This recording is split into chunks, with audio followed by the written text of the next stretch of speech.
Hai, Assalamualaikum dan salam sejahtera pada murid-murid cikgu. Hari ini kita nak belajar macam mana cara untuk menyatakan pengajaran daripada satu cerita yang kita baca. Cerita yang kita akan baca hari ini bertajuk Gaya Hidup Sihat Datuk. Cerita Gaya Hidup Sihat Datuk ni kita kena baca dari awal sehingga habis dia punya petikan tu, cerita tu. Kemudian kita perlu kenal pasti dan kita perlu tahu apa pengajaran yang kita boleh dapat daripada cerita tu. Baik, daripada cerita ni, apa pengajaran yang kita boleh simpulkan ataupun apa pengajaran yang kita boleh dapat daripada cerita ni ialah Datuk ni mengamalkan gaya hidup yang sihat. Okey, dia mengamalkan gaya hidup yang sihat. Dan gaya hidup yang sihat ni macam mana gaya hidup yang sihat?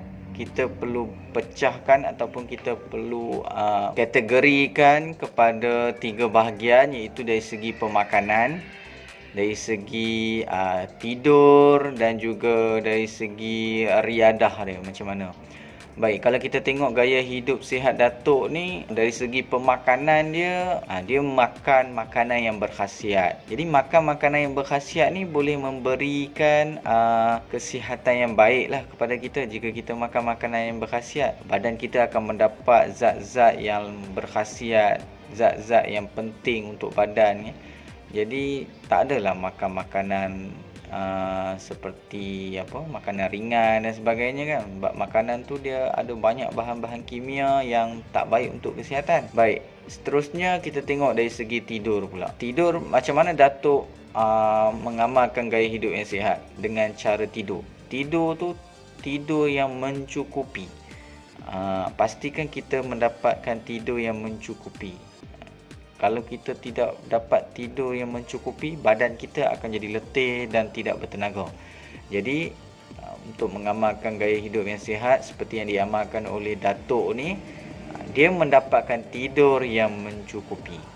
Okey. Dan yang ketiga, Datuk juga mengamalkan gaya hidup yang sihat dengan cara beriadah. Dalam petikan ni ada mengatakan bahawa Datuk juga aktif beriadah dengan melakukan beberapa pergerakan dalam seni silat. Seperti kita sedia maklum, seni silat ni salah satu seni pertahanan diri yang kita boleh amalkan, yang kita boleh lakukan untuk kesihatan sebenarnya. Okay, bukan sekadar untuk pertahankan diri kita, tapi boleh digunakan untuk kesihatan, untuk riadah. Sebab bila kita melakukan seni silat, badan kita akan keluar peluh dan kita akan jadi sihat. Dalam konteks ataupun dalam teks ni, Datuk mengamalkan pergerakan, melakukan beberapa pergerakan dalam seni silat. Jadi, kalau kamu di rumah, apa pengajaran yang kamu boleh dapat, kamu pun boleh melakukan aktiviti seperti yang ada taekwondo ke kan, karate.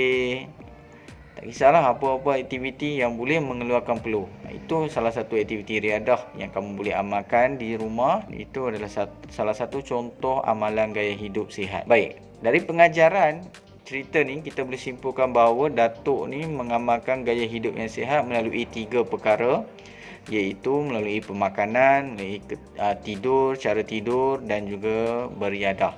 Okey, makanan, dia makan makanan yang berkhasiat.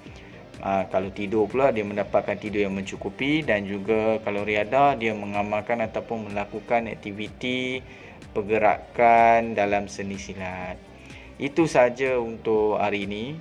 Cikgu harap kamu faham macam mana cara untuk menyatakan pengajaran daripada cerita yang kamu baca. Sampai di sini saja. Cikgu harap kamu dapat menyiapkan tugasan kamu. Dan kita jumpa lagi. Bye. Assalamualaikum.